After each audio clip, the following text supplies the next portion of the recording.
Discuss करने वाले हैं।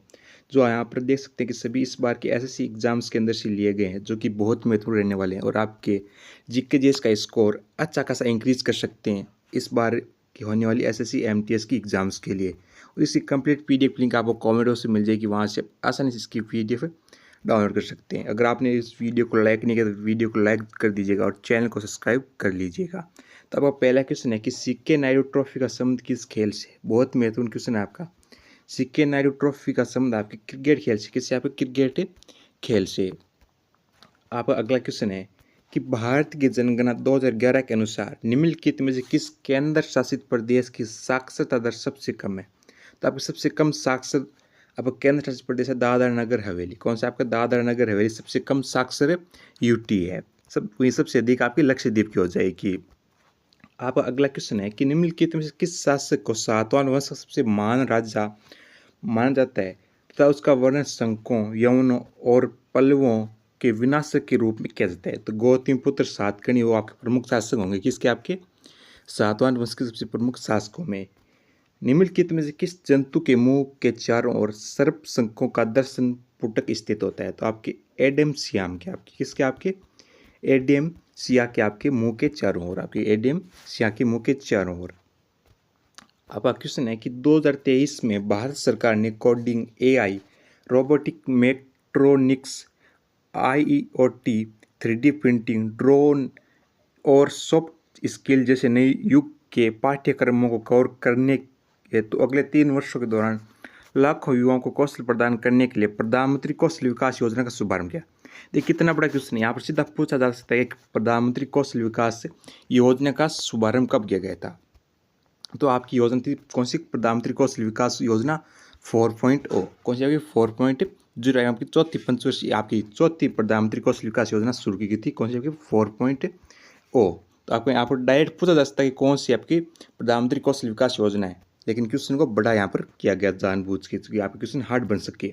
पंडित राम नारायण जी ने आपके 2015-16 के लिए Pandit Bhimsen Joshi lifetime achievement award से सम्मानित किया गया था। एक आपके सारंगी वादक, क्या आपके सारंगी वादक कौन? आपके पंडित राम नारायण जिन्होंने आपकी 2015-16 के अंदर आपके Pandit Bhimsen Joshi lifetime achievement पुरस्कार से सम्मानित किया था। एक सारंगी वादक है। निम्नलिखित में से किस वस्तु में फाइबर की उच्च मात्रा पाई जाती है? तो आपके निम्न ऑप्शन में आपके साबुत अन्न के अंदर, आपके निम्न ऑप्शनों के अंदर आपके साबुत अनाज के अंदर सबसे अधिक आपकी फाइबर की मात्राएं पाई जाती है। अब अगला क्वेश्चन है कि वर्ष 2022-23 के लिए भारत में काशी यात्रा योजना के लिए वित्त पोषण को किस लेखा शीर्ष के तहत मंजूरी दी गई थी? तो आपके मनसा सरोवर तीर्थ यात्रियों की सहायता के लिए। किस? आपके मनसा सरोवर तीर्थ यात्रियों की सहायता के लिए। वायु की क्षैतिज गति के माध्यम से उष्मा के स्थानांतरण को कहा जाता है आपकी अभिवहन। क्या करते हैं? आपके अभिवहन। वायु की क्षैतिज गति के माध्यम से उष्मा के स्थानांतरण को अभिवहन कहते हैं। आप अगला क्वेश्चन है, अगर वीडियो को लाइक नहीं है तो वीडियो को लाइक जरूर कर दीजिएगा और चैनल को सब्सक्राइब कर लीजिएगा। विजयनगर साम्राज्य के विभिन्न सांस्कृतिक क्षेत्रों के लोग शामिल थे। निम्नलिखित में से कौन सा क्षेत्र इसका भाग नहीं था? तो आपके मराठा आपके विजयनगर साम्राज्य का भाग नहीं था। उनकी तेलुगु, तमिल और कर्नाटक के तीनों क्षेत्र उस वक्त विजयनगर साम्राज्य के अंदर आते थे। अगला क्वेश्चन है कि गांधी जी ने करो या मरो का नारा निम्नलिखित में से किस आंदोलन या सत्ता के दौरान दिया था? तो भारत छोड़ो आंदोलन 1942 के तहत। आपकी कब? 1942 में भारत छोड़ो आंदोलन के तहत उन्होंने आपकी कौन सा करो या मरो का गांधी जी ने आपका एक नारा दिया था, जो कि सबसे प्रसिद्ध नारा है आपका गांधी जी का। फलों, सब्जियों, फूलों और सजावटी पौधों की खेती का विज्ञान कहा जाता है। तो आपकी हॉर्टिकल्चर, आपके साइंस का नाम पूछा कि आपके वैज्ञानिक नाम पूछा गया किससे? आपका फलों, सब्जी या फूलों की खेती को हॉर्टिकल्चर के नाम से जाना जाता है। आपका अगला क्वेश्चन है कि भारतीय संविधान के किस अनुच्छेद में उल्लेख है कि किसी भी व्यक्ति को एक ही अपराध के लिए एक से अधिक बार अभियोजित या दंडित नहीं किया जा सकता? तो आपके अनुच्छेद 20(2) के अंदर, अनुच्छेद 20(2) ये आप याद रखना, अनुच्छेद 20(2) के तहत है, नहीं कि आपके 1 के तहत। ये आपको यहाँ पर थोड़ा याद रखना होगा।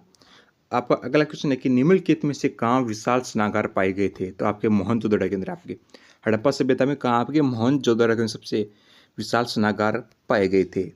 भारत के राष्ट्रीय ध्वज के निर्माणकर्ता या आपके डिजाइनकर्ता कौन थे? तो आपके थे पिंगली वेंकैया। पिंगली वेंकैया ने भारत के राष्ट्रीय ध्वज को डिजाइन किया था। किसने? आपके पिंगली वेंकैया ने 16 जुलाई 2023 तक की स्थिति के अनुसार असम के मुख्यमंत्री कौन थे? तो आपके हिम्मत बिस्वा शर्मा आपके असम के मुख्यमंत्री कौन आपके जुलाई 2023 के अनुसार। ये आपके सिलेक्शन पोस्ट एग्जाम के अंदर ये क्वेश्चन आए थे और सभी क्वेश्चन यहाँ पर कहाँ से लिए गए? सिलेक्शन पोस्ट एग्जाम से यहाँ क्वेश्चन लिए गए हैं। भारतीय संविधान के किस अनुच्छेद में उल्लेख है कि भारत का राष्ट्रपति बनने के लिए किसी भी व्यक्ति को भारत का नागरिक होना आवश्यक है? तो आपके अनुच्छेद 58 के तहत, किससे आपके अनुच्छेद 58 के तहत आपके राष्ट्रपति के लिए प्रावधान किया गया है। अगला क्वेश्चन है कि आत्मनिर्भर भारत योजना किस वर्ष शुरू की गई थी? तो आत्मनिर्भर भारत योजना आपके 2020 के अंदर, कब आपके 2020 के अंदर आपकी आत्मनिर्भर भारत योजना का शुभारंभ किया गया था। आपका अगला क्वेश्चन है कि कौन सा भौतिक विज्ञानी विद्युत चुम्बकीय के तरंगों को उत्पन्न करने और उनके अस्तित्व की पुष्टि करने के अपने प्रयोगों के लिए जानते हैं? तो आपके हेनरी रुडोल्फ हर्ट्ज आपके इन प्रयोगों के लिए जाने जाने वाले एक प्रमुख वैज्ञानिक है। जेता किस राज्य का एक प्रमुख लोक नृत्य है? तो आपका जेता उत्तर प्रदेश राज्य के प्रमुख लोक नृत्य। किस राज्य का? आपका उत्तर प्रदेश राज्य का लोक नृत्य कौन सा? आपका जेता। निम्नलिखित में से किसने अनब्रेकेबल नामक पुस्तक की रचना की थी? तो आपकी मेरी कॉम ने, आपके एक खिलाड़ी है मेरी कॉम, आपके बॉक्सिंग से इनका संबंध, किससे? आपके बॉक्सिंग से इनका संबंध है मेरी कॉम का, और अनब्रेकेबल पुस्तक की रचना की थी। बनारस में संस्कृत कॉलेज की स्थापना किसके द्वारा की गई थी? तो आपके जोनाथन डंकन द्वारा आपके बनारस में संस्कृत कॉलेज की स्थापना की गई थी। भारतीय संविधान के किस अनुच्छेद में उल्लेख है कि राष्ट्रपति के कार्यकाल की समाप्ति के कारण हुई रिक्ति को भरने के लिए चुनाव कार्यकाल की समाप्ति से पहले पूरा किया जा सकता है? अनुच्छेद 62 के तहत इसका आपका प्रावधान किया गया है। अल्लाह रखा निम्नलिखित में से किस संगीत वाद्य यंत्र से संबंधित है? तो आपके तबला वाद्य यंत्र से संबंधित कौन है? आपके अल्लाह रखा तबला वाद्य यंत्र से संबंधित है। उस भारतीय संगीतज्ञ की पहचान कीजिए जो कि सुशिर वाद्य यंत्र से संबंधित है, जिसे आपके फूंक द्वारा बजाते थे। कौन आपका? सुशिर वाद्य यंत्र, यानी आपके फूंक के द्वारा बजाया जाने वाला वाद्य यंत्र आपके बिस्मिल्लाह खां बांसुरी वाद्य यंत्र से संबंधित है। उपन्यास द व्हाइट टाइगर, द बहुत ही आपके क्या महत्वपूर्ण क्वेश्चन, आपका बहुत महत्वपूर्ण, द व्हाइट टाइगर किसके द्वारा लिखी गई है? तो आपके अरविंद अडिगा द्वारा, अरविंद अडिगा के द्वारा आपके द व्हाइट टाइगर की रचना की गई थी। वर्ष 2022 में हिमाचल प्रदेश के मुख्यमंत्री द्वारा शुरू की गई नारी को नमन योजना के तहत HRTC बसों में महिलाओं को किरायों में कितनी प्रतिशत की आपकी रियासत दी गई थी? तो आपके लगभग 50% की छूट दी गई थी। अब किसके अंदर? हिमाचल प्रदेश की महिलाओं को बसों के अंदर। आप अगला क्वेश्चन है कि महात्मा गांधी राष्ट्रीय ग्रामीण रोजगार गारंटी अधिनियम 2005 कितने दिनों के लिए आपका रोजगार प्रदान करता है? तो आपके लगभग 100 दिनों। कितने? आपके 100 दिनों का रोजगार प्रदान करता है महात्मा गांधी राष्ट्रीय रोजगार ग्रामीण कार्यक्रम। राज्य विधानमंडल में पीठासीन अधिकारी का चुनाव कौन कराता है? तो आपके विधानसभा के सदस्य इसका चुनाव आपका करते हैं। निम्नलिखित में से किसे भारतीय संविधान का जनक कहा जाता है? तो आपके डॉक्टर भीमराव अम्बेडकर साहब को आपके भारतीय संविधान का जनक माना जाता है। निम्नलिखित में से किसी अकबर के शासनकाल में खान ए खाना की उपाधि से सम्मानित किया गया था? तो आपके बैरम खां को आपके खान ए खाना की उपाधि से सम्मानित किया गया था। निम्न में से कौन से कथन आपका गलत है? तो गलत कथन का चयन करना है कि सांची स्तूप मध्य प्रदेश में आपको बिल्कुल राइट कथन हो जाएगा। बाबीकोड़ा स्तूप आपके आंध्र प्रदेश के अंदर स्थित है। आपके पिपराव स्तूप आपके सिक्किम के अंदर नहीं है, आपका बिल्कुल राइट ऑप्शन हो जाएगा। पिपराव आपका स्तूप सिक्किम के अंदर नहीं स्थित है। आपके दुमे स्तूप आपके उत्तराखंड के अंदर स्थित है। आपका अगला क्वेश्चन है कि निम्नलिखित में से किसने एक सशक्त अहिंसात्मक आंदोलन खुदाई खिदमतगार या रेड शर्ट्स की स्थापना की थी? तो आपके खान अब्दुल गफ्फार खान ने आपके खुदाई खिदमतगार आंदोलन की स्थापना की थी। अब अगला क्वेश्चन है कुषाण वंश के संबंध में निम्नलिखित में से कौन सा कथन आपका गलत है? तो आपका कथन नंबर सेकेंड यानी प्रथम बौद्ध संधि का आयोजन आपके कनिष्क ने करा के अजात शत्रु ने कहा था। किसने? आपके अजात शत्रु ने प्रथम बौद्ध संधि का आयोजन किया था, न कि आपके कनिष्क ने आपकी चौथी बौद्ध संधि का आयोजन किया था। बिल्कुल आपका रॉन्ग कथन हो जाएगा, जो आपके ऑप्शन नंबर 2 यहाँ पर राइट हो जाएगा। निम्नलिखित में से किस नृत्य शैली में माटी अरोखा का उपयोग बुनियादी व्यायाम पैटर्न के रूप में किया जाता है, जो कि विभिन्न नृत्य मुद्राओं का सुगम बनाता है? तो आप एक क्षत्रिय नृत्य की, जो कि आपके असम का एक शास्त्रीय नृत्य है। आप अगला क्वेश्चन है कि निम्नलिखित में से कौन सा विकल्प ऊर्जा के वाणिज्यिक स्रोतों में से एक नहीं है? तो आपके ईंधन की लकड़ी आपकी ऊर्जा के वाणिज्यिक स्रोतों में से एक नहीं, आपके वाणिज्यिक स्रोतों में से एक नहीं हो सकती। तापमान कभी निर्भर नहीं करता, तो आपके महासागर की लवणता पर तापमान कभी निर्भर नहीं होता है। भूगर्भीय रूप से भारत का निम्नलिखित में से कौन सा भौगोलिक विभाजन सबसे स्थित भूमि ब्लॉकों में से एक माना जाता है? तो आपके प्रायद्वीपीय फुटार आपका बिल्कुल राइट ऑप्शन यहाँ पर हो जाएगा। संगीत नाट्य अकेडमी पुरस्कार प्राप्त करने वालों के लिए निम्नलिखित में से कौन सा कथन आपका सत्य है? तो सोनल मानसी को 2018 में संगीत नाट्य अकेडमी पुरस्कार के फेलो के रूप में चुना गया था।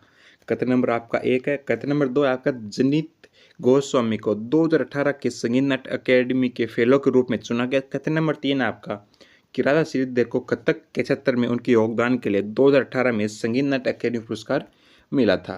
तो आपका कथन नंबर 1 और 3 आपका कथन कौन सा? आपका 1 और 2 आपका बिल्कुल यहाँ पर राइट हो जाएगा। राधा श्रीधर वाला कथन यहाँ पर बिल्कुल गलत माना जाता है। प्रधानमंत्री रोजगार प्रोत्साहन योजना को किस मंत्रालय ने शुरू किया था? तो आपके श्रम और रोजगार मंत्रालय ने से आपकी योजना को शुरू किया, श्रम और रोजगार मंत्रालय ने। भारतीय संविधान के किस अनुच्छेद में उल्लेख है कि राष्ट्रपति पुनर्निर्वाचित के लिए पात्र है? तो आपके अनुच्छेद 57 के तहत, आपके किसके अनुच्छेद 57 के तहत आपके भारत का राष्ट्रपति पुनः निर्वाचित किया जा सकता है। वसा और स्टेरॉइड हार्मोन के उत्पादन और उपाच्य से संबंधित कौन सा है? तो आपके चिकनी अंतर्प्रदेवीय जालिका आपको यहाँ पर बिल्कुल राइट ऑप्शन हो जाएगा। आपका अगला क्वेश्चन है कि निम्नलिखित में से कौन सा राज्य के नीति निर्देशक सिद्धांतों के अंतर्गत नहीं आता? कौन सा आपका कथन, यहाँ पर क्या है, कथन आपके राज्य के नीति निर्देशक तत्वों के अंतर्गत नहीं आता? समान नागरिकता, कुटीर उद्योग को बढ़ावा देना एवं लोगों के कल्याण को बढ़ावा देना आपके सभी आपके किसी राज्य के नीति निर्देशक तत्वों के तहत आते हैं। भारतीय स्थानीय भाषाओं को बढ़ावा देना आपका राज्य के नीति निर्देशक तत्वों के अंदर इसका उल्लेख नहीं किया गया है। आपका अगला क्वेश्चन है कि थॉमस मुनरो द्वारा तैयार की गई रैयतवाड़ी प्रणाली जिसमें कृषकों को सीधे सरकार को वार्षिक कर देना पड़ता था, निम्नलिखित में से किस वर्तमान राज्य में या प्रांत में प्रचलित है? तो आपके वर्तमान तमिलनाडु राज्य की प्रणाली वापस प्रचलित है वर्तमान के अंदर। मार्च 2023 में मेघालय के मुख्यमंत्री पद की शपथ किसने ली थी? तो आपके कॉनराड के संगमा ने आपके मेघालय के मुख्यमंत्री पद के रूप में मार्च 2023 में शपथ ली थी। आपका आखिरी क्वेश्चन है क्वेश्चन नंबर 50 की 2016 के दक्षिण एशियाई खेलों में कितने देशों ने भाग लिया था? तो आपके कितने आपके 8 देशों ने उस वक्त दक्षिण एशियाई खेलों में भाग लिया था जो कि आपके 2016 के अंदर आयोजित किए गए थे। ये सभी देखिए आपके बहुत ही महत्वपूर्ण क्वेश्चन रहने वाले और आपके सिलेक्शन पोस्ट की एग्जाम से ये क्वेश्चन लिया गया जो कि एसएससी की द्वारा करवाई जाती है, इसलिए क्वेश्चन इंपॉर्टेंट बनते हैं एमटीएस एवं सीजीएल के लिए भी। और इसकी कंप्लीट पीडीएफ आपको कमेंट बॉक्स में मिल जाएगी, वहाँ से आप आसानी से इसकी पीडीएफ डाउनलोड कर सकते हैं।